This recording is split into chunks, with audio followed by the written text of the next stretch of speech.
Good evening, dear church. I missed you last week.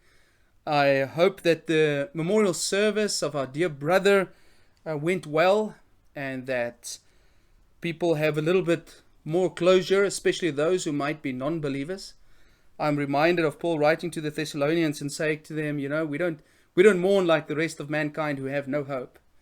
We've got hope, and I believe our brother Larry is at a much better place. We genuinely believe that. And he's with his Lord now with a new body. Any case, if you do remember, 2 weeks ago I said, I started this new series of lessons that will just be 4 lessons. This is number 2. And it's addressing the main concepts of atheism and also promoting or using those points of contention that atheists have with theism, and using that to prove that God exists. And so I believe that the lessons that are going to follow are not only going to equip us to deal with the questions that atheists have, and I know many of you maybe do not have those conversations with people and you might be unaware of these issues, but let me tell you this, that if you go down to the high school there in Sweet Home, you will find many of those teenage kids that will be asking these same questions. And so these questions are real. And people have these questions, but we're not in contact with them. And so we might not be facing these questions on a daily basis. Nevertheless, if that is not the case, then what these lessons will do for you is it will strengthen your own faith. And it will give you just some real confidence that what you believe is real. It is real. And I know that you do believe that already because the word says so. You believe like a child, and that is absolutely wonderful. But I'm going to give you some other thoughts, rationality, and some other evidences that God exists and that God is speaking to us through the created order. Why do we have to always be prepared to give a reason for the hope that we have? Because Peter told us to in 1 Peter 3 and verse 15. Always be prepared to give an answer, apologia, for the hope that you have. When somebody asks you, but do this with gentleness and respect. And so in the last lesson, I spoke briefly, I introduced atheism and gave reasons as to why people are atheists. And I'm just going to share those 3 with you again. First of all, because some of them are atheists because they're angry with God. So it's not really that they don't believe in God. It's just that they're angry with him and then they go look for arguments to disprove his existence. Some people don't believe in God because they cannot understand him. He's too complex. And that is something that you and me as Christians, we accept. We accept that God is God, human is human, that his ways are above our ways, that his thoughts are above our thoughts, and so we'll never be able to understand him. So some people have this mentality that they can understand everything, and therefore they don't want to believe in God. And then thirdly, the most common reason why atheists don't believe in God, and believe you me, they despise it when I say this to them. The reason why they don't want to believe in God, whether I don't believe in God, is because they don't want to believe in God. So, anyways, tonight I'm going to be dealing with 3 topics that is going to set us off on this course, and then next week I'll deal with 3 or 4, and the week after that with the remainder. And so, one of the first objections that people have towards Christianity or towards theism is the Big Bang. The Big Bang. And the Big Bang deals with this question, where did it all start? This whole universe, this whole world, where did it all start? It's a reasonable and rational question for any person to ask. How did the universe or life originate? Now, over the last few decades, astronomers and mathematicians have developed and coined the Big Bang Theory. You've probably heard of it before. I'm not talking about the TV show. I'm talking about this theory that there was a Big Bang in the beginning. Okay?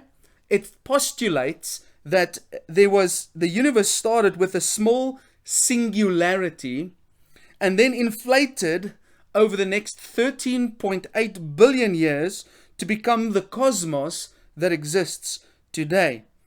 And so it has been suggested that everything that we can touch and feel and understand started with what they call a primordial soup.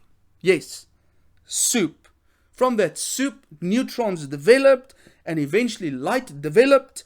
And ladies and gentlemen, this is all speculation because astronomers do not have instruments that can peer back into the universe's birth. So this is speculation, probably good speculation. Current observations show that the universe is expanding. Okay? The universe is expanding. Galaxies and stars are moving away from each other at an increasing speed. It's important to note this. And some people have explained it like the universe is like a balloon. It's inflating. It's getting bigger and bigger and bigger. And so the idea is that in the beginning there was a massive explosion, and from that point of explosion everything is moving away. That is the Big Bang theory. Now, some people would say, we know now how it all started. There was a Big Bang, and so we don't need God, or this idea that God created the universe. We don't need that. I don't have to believe in God. I believe in the Big Bang. Okay, but it is exactly the opposite. Astronomers themselves admit they cannot observe and definitively explain how the universe developed from nothing.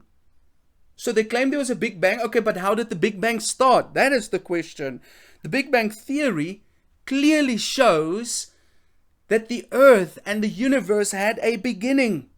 Therefore, this scientific theory is actually evidence for God.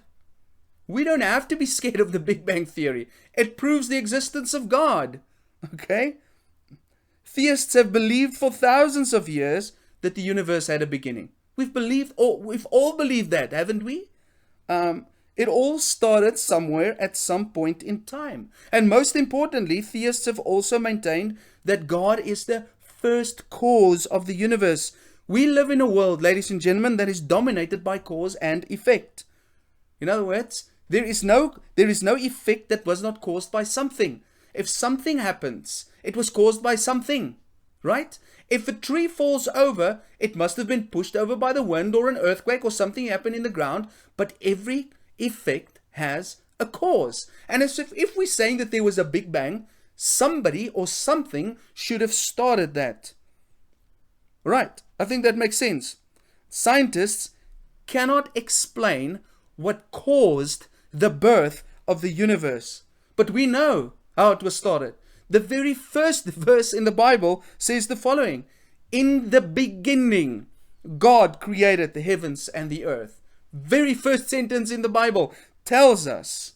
And the Bible has been saying for thousands of years, there is a beginning. There was a beginning. Something that scientists have denied for a long time. And now their own theory has proved that the earth and the universe actually had a beginning. Now, we obviously believe this by faith.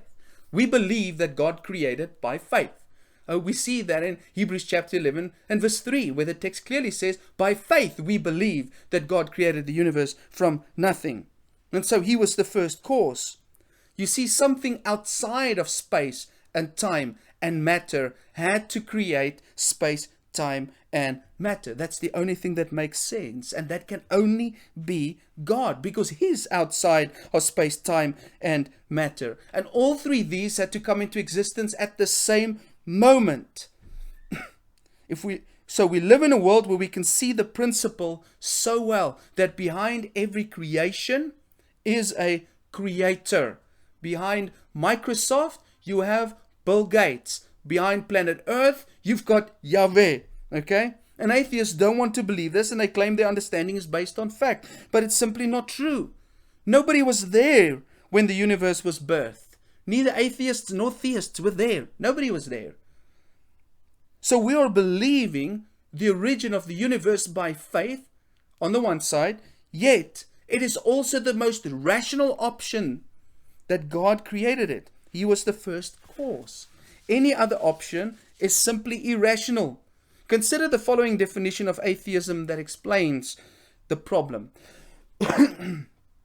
Atheism is the belief that there was nothing, and nothing happened to nothing, and then nothing magically exploded for no reason, creating everything, and then a bunch of everything magically rearranged itself for no reason whatsoever into self-replicating bits, which then turned into dinosaurs. Makes perfect sense. Right? I'm sure the problem is quite clear. You see, Big Bang cosmology contains no information that opposes the existence of God, but rather creates a better reason to believe in God. Atheists will often refer to rationality and thought to claim reasons for their disbelief. But they also claim there is no intelligence behind the universe. So what are the implications of such a view? Consider what C.S. Lewis said about this.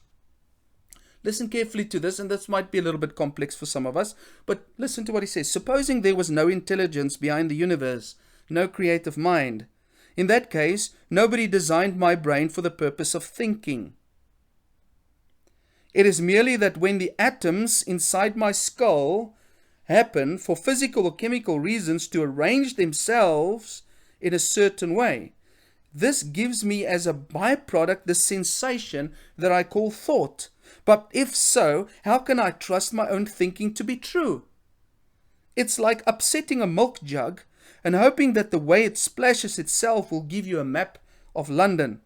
But if I can't trust my own thinking, of course, I can't trust the arguments leading to atheism, and therefore have no reason to be an atheist or anything else. Unless I believe in God, I cannot believe in thought, so I can never use thought to disbelieve in God.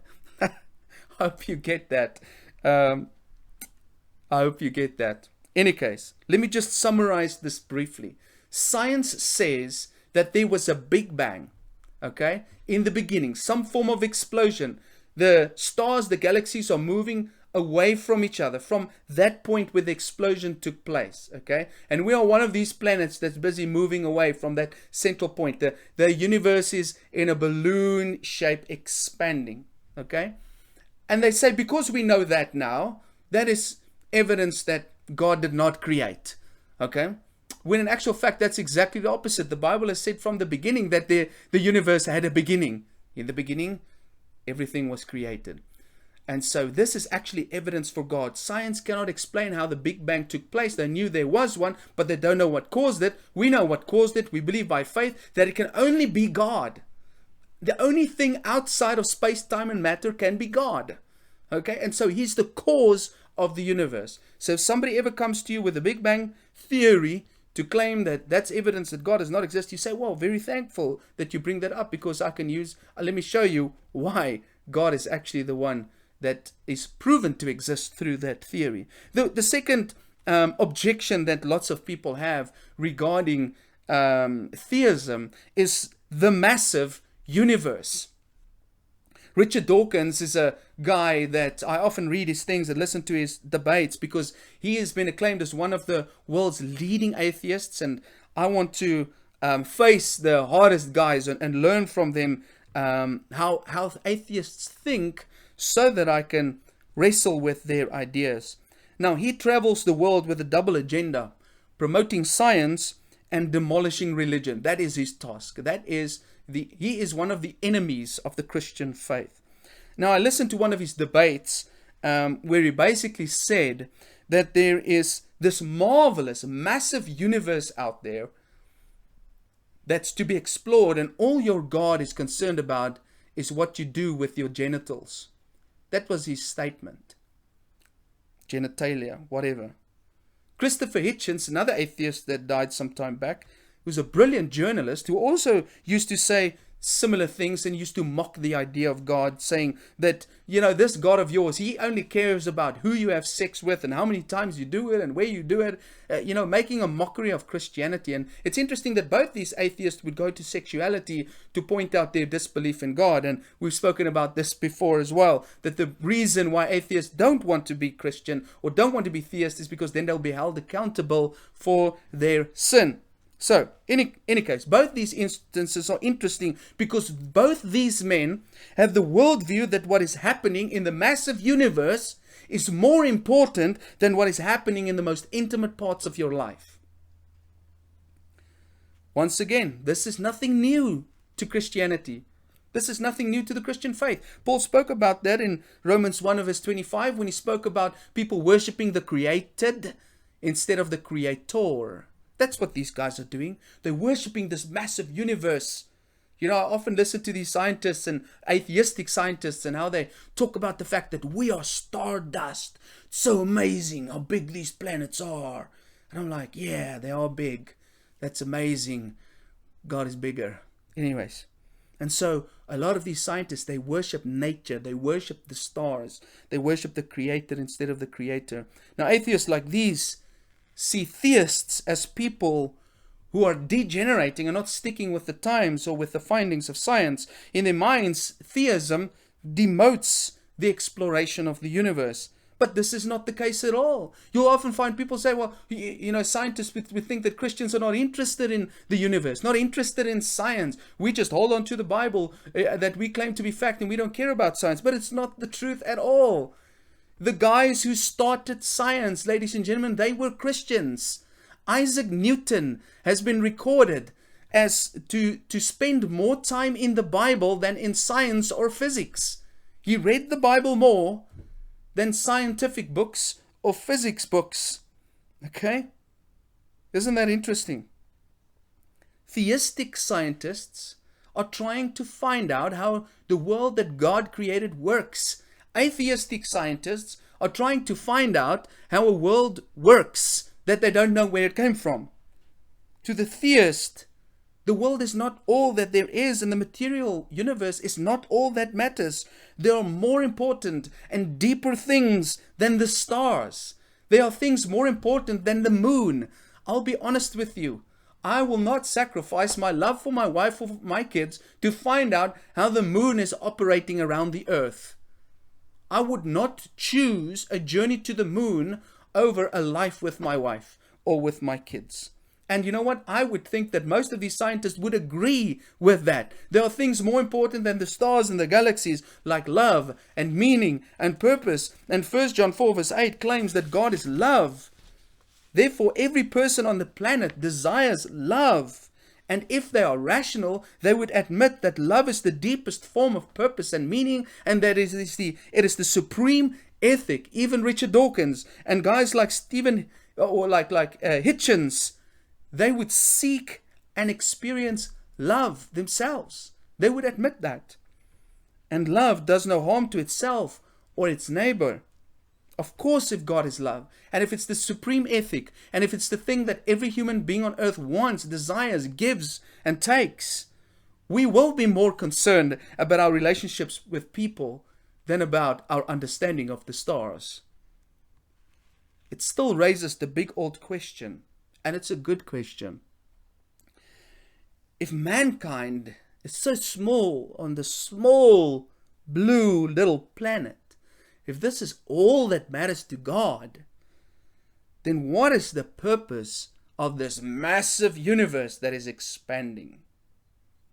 Well, Psalm 19 verse 1 to 4 tells us, the heavens are declaring the glory of God, and their expanse shows the work of his hands. Day after day they pour forth speech, night after night they reveal knowledge. There is no speech, nor are there words. Their voice is not heard, yet their message goes out into all the world, and their words to the ends of the earth. He has set up a tent for the sun in the heavens. This is just one verse, one section of text. The Bible claims, listen carefully, that the only purpose of the universe being so massive is to show the glory, the majesty, the power, the vastness, and the greatness of God. Scientists claim that the universe is expanding at a rapid pace. The galaxies are moving further away from us at an increasing speed and will soon be traveling at the speed of light. Let me explain that. The Big Bang took place. The stars, the galaxies are moving away from one point, and they are moving away faster. So they're moving slow and then faster and faster and faster and faster. And soon they will be moving at the speed of light. That's how fast they're moving away from us. Now think about this. In other words, we will never be able to reach those galaxies and stars, not even with radio waves. In other words, we are seeing things we will never be able to understand, never be able to reach. Oh, we're building spaceships. We think we're going to get there. You will never, ever reach the end of the universe. The universe is so big, we will never see its end. It's expanding so fast that we will never be able to measure it. Astronomers and mathematicians are flopping around in the dark, making small theories here and there, but the great expanse of the universe still eludes them, and it will always elude them because the universe was not created to be fully understood or discovered, but to reveal the magnitude and the glory of the one who made it all. Ladies and gentlemen, there are things that are more important than the universe. You know what it's called? It's called people. The person that gave birth to you, the man who fathered you, the children that came from your DNA, even the poor man down the street from you, is more important than Neptune or Uranus or Jupiter or Mars. Number 3. Well, maybe let me just summarize again. The massive universe. Yes, the universe is massive. Yes, it's expanding. Yes, it is huge. What's the purpose of it? The purpose of it is only to give glory to God. And if any man on earth thinks that they can ever discover the vastness of this universe, they're mistaken, because science itself says it can never be fully reached or understood, and we will never be able to grasp the ends of it. So thirdly, the hidden God. One of the biggest questions that atheists often present is this: if God exists, why doesn't he make it more obvious that he exists? Why is he so hidden? God could surely have made himself more visible, couldn't he have? I mean, imagine he took every molecule and on every molecule he signed his name, or wrote on every molecule, made by God. We look at it through a telescope and we see, or a microscope, and we see, made by God. Would we not all have believed that God exists? He could have engraved in the moon. Big saying, every time it's full moon, the whole earth looks at it and says, it says, Jesus saves. Why didn't God just write it on the moon that Jesus saves? Why doesn't he come down from heaven at least like once a year, maybe over Christmas, and reveal his glory to the whole human race? Why doesn't he come visit us like once a year? Would everybody not believe then? If he came to earth now in all his majesty, would everybody not fall on their knees and worship him? Wouldn't they? Atheist, theist, Hindu, all of us. I think this is a valid question. The hiddenness of God is indeed something that we need to deal with. And some atheists feel that God is to blame for unbelief in the world. If God was more visible, we would have believed. I read an atheistic quote the other day that said the following. This is a quote from God, apparently. I love you so much that I'm going to hide my existence to the point that I will be indistinguishable from other gods. And if you follow the wrong God, you are going to suffer for eternity. That is the idea that many atheists have. And I think that just about sums up the problem. So here are a few responses, because there are answers for them. Number 1, first, there is already ample evidence for God's existence. Natural theology is the discipline that provides extra biblical arguments for the existence of God based on reason and the ordinary experiences of nature. Now, that discipline provides for us at least 5 evidences for the existence of God, and this is usually outlined by Dr. William Lane Craig, who's a profound theistic apologist, and he gives 5 reasons why we can believe in God. Now, I've already mentioned some of it. Number 1, there is the origin of the universe. Okay, the origin of the universe is one of the best evidences for the existence of God, because if it started at some point in time, it had to be started by someone. Secondly, there is the fine-tuning argument, I think, which I'll deal with later as well, that shows that the natural laws of the cosmic order of the planet has been finely tuned. In other words, if there were just minor changes in our natural laws, the earth would not be able to exist. We would not be able to live. So the earth has been fine-tuned. Thirdly, the existence of morality, something I'm going to talk about into the future. We all know what is right and wrong, and that is actually evidence for God. If God did not exist, we would not all agree on what is right or wrong. We would just be like the animals, murdering, raping like we want to, without it ever being wrong. Fourthly, The resurrection of Jesus. The resurrection of Jesus, one of the greatest evidences. You want to talk about God coming to earth and God coming to show himself? Yes, he did. The resurrection of Jesus. He rose from the dead. We know in which grave he was laid, in the grave of Joseph of Arimathea, a legit historical figure. Jesus was buried there. His body is not there. His body is not on the planet. If Jesus never rose from the dead, the Christian movement would have been dead long time ago. All right? Jesus was a real historical figure. Historical, secular historians like Josephus wrote about Jesus. Most scholars today, whether atheistic or theistic, agree that Jesus actually lived. And it was his resurrected that fueled the greatest movement the planet has ever seen. So that is tremendous evidence for the existence of God. And fifthly, the experiences that billions of people have had with God over the course of human history. And I'm going to talk about that in just a moment's time. So there is ample evidence for the existence of God.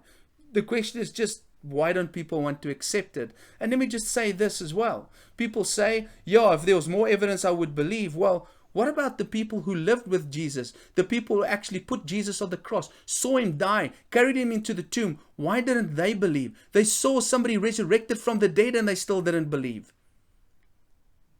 And that's what we see in the story of Luke chapter 16 about Lazarus and the rich man being in heaven and hell. Abram tells the rich man, even if somebody rises from the dead, they'd still not believe. They've got Moses and the prophets. They don't believe them. They will not even believe the greatest miracle. So let's look at a second reason. A second reason why God is so hidden. God reveals himself very vividly and powerfully through the people that know him. We might want to see God's signature on molecules or the moon, but we cannot deny God's signature in people's lives. It's all around us. I've seen hundreds of people's lives changed. I have seen miracles in our lives, but we choose to believe it was not God. Yet there's no other explanation. My own people, the Voortrekker, the Boer people, have experienced an amazing miracle. Let's not talk about their theology. I believe God can meet anybody wherever they are if he's going to receive glory.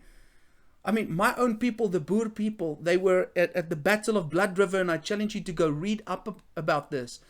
In the early days of the founding of our nation, the Boer people, they came from the Netherlands, they came to South Africa, and the Voortrekkers moved from Cape Town up to Natal, where I actually live now. And not too far from me here, they set up a camp. But in any case, long story short, there were 464 Voortrekker people with their chariots. Okay, and they had 3 cannons. And they heard the news that there were 15,000 Zulus coming with their spears and shields, going to kill them. They've killed a bunch of other Voortrekkers already.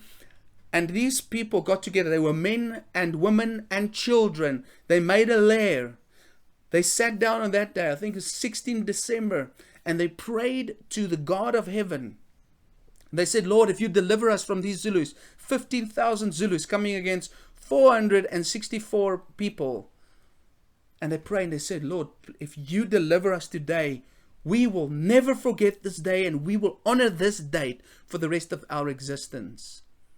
They put out these poles with lights at the end with cloth over it to light up the outside of the lair so they could see when the Zulus came. Can you imagine what it must feel like when it's dark and silent and you hear the footsteps of 15,000 Zulus surrounding your camp, and you've got your kid, your wife there with you? They're coming to kill you. And at that moment, a mist came down over the camp, and the Zulus told the story afterwards. When they attacked the camp, they were overwhelmed and they were just killed. And then they realized, and many of the Zulus decided they're not going to fight anymore because they saw these lights in the mist. And that told them, they thought these were the gods of their ancestors. These were the ancestor spirits fighting against them. Anyways, 3,000 Zulus were killed in that river. That's why they call it Blood River. To this day, those people, the Boer people, on the 16th of December, they still get together, they pray and they thank God for that day that they've been saved. How do you explain these things? This is just one simple example of how God has changed and listened to the prayers of people's call out to him I can give many examples like that. We can talk about the Middle East, for example. At this moment, thousands of people in the Middle East are converting to Christ. How does that happen? How does that happen? They don't have churches. They don't have legal missionaries. How is Jesus penetrating a place where Christians are not to go in? The borders are closed, ladies and gentlemen. And if you listen to the people's testimony, it becomes clear that Jesus is revealing himself to those people in visions and in dreams by the thousands. Now, you and I, we don't really believe in visions and dreams. Generally, the conservative Church of Christ people, ladies and gentlemen, the Spirit goes when he wants to go. We can't contain it. If God wants to reveal and reach people when missionaries are not capable of going in there, he will do it, and he can do it. Who am I to say that does not happen?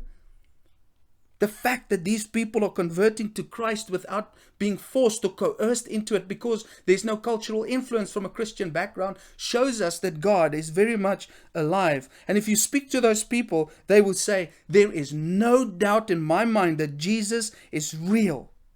Millions of people across the globe experience God. Are they all hallucinating? Millions of people. Are they all hallucinating? No. How many people have seen the Bigfoot or the Loch Ness Monster?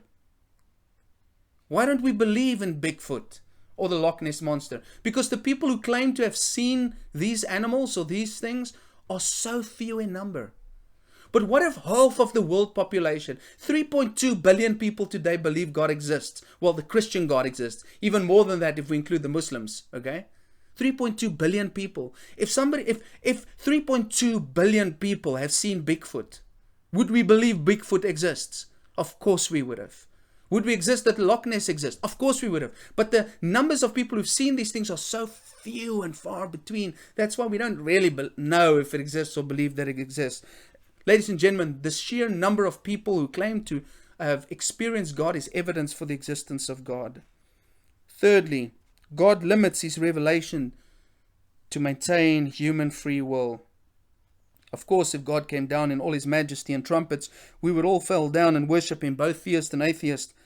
I don't think anybody would be in rebellion, and that is exactly the point. Let me explain with an illustration made by a guy by the name of Frank Turek. He says, suppose that there was a prince, and that prince went into the valley side, to the villages, and he saw a beautiful lady there, and he was just so amazed by her. She didn't see him, but he saw her, and he almost instantaneously just fell in love with her. He gets back home to his father, the king, and he asks his father, he says, you know, Dad, I want this woman. I want to marry her. She looks amazing, and I want to take her, I want to bring her. And the dad says, and so he asks his dad, how should I do this?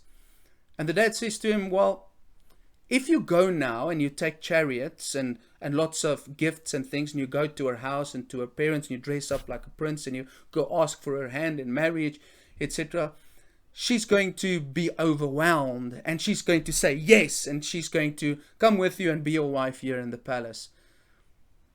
But she's not going to love you.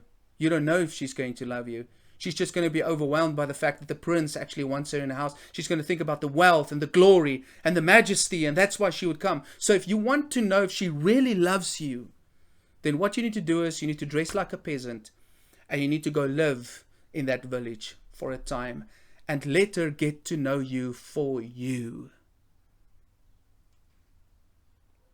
Think about that for a moment and see if you can make the link. If she then falls in love with you without the majesty and the glory, then you will know her love is real. Then you can bring her into your palace and she can get married to you, because then you will know she loves you for you and not for what you have and who you are. Ladies and gentlemen, that is exactly what Jesus did.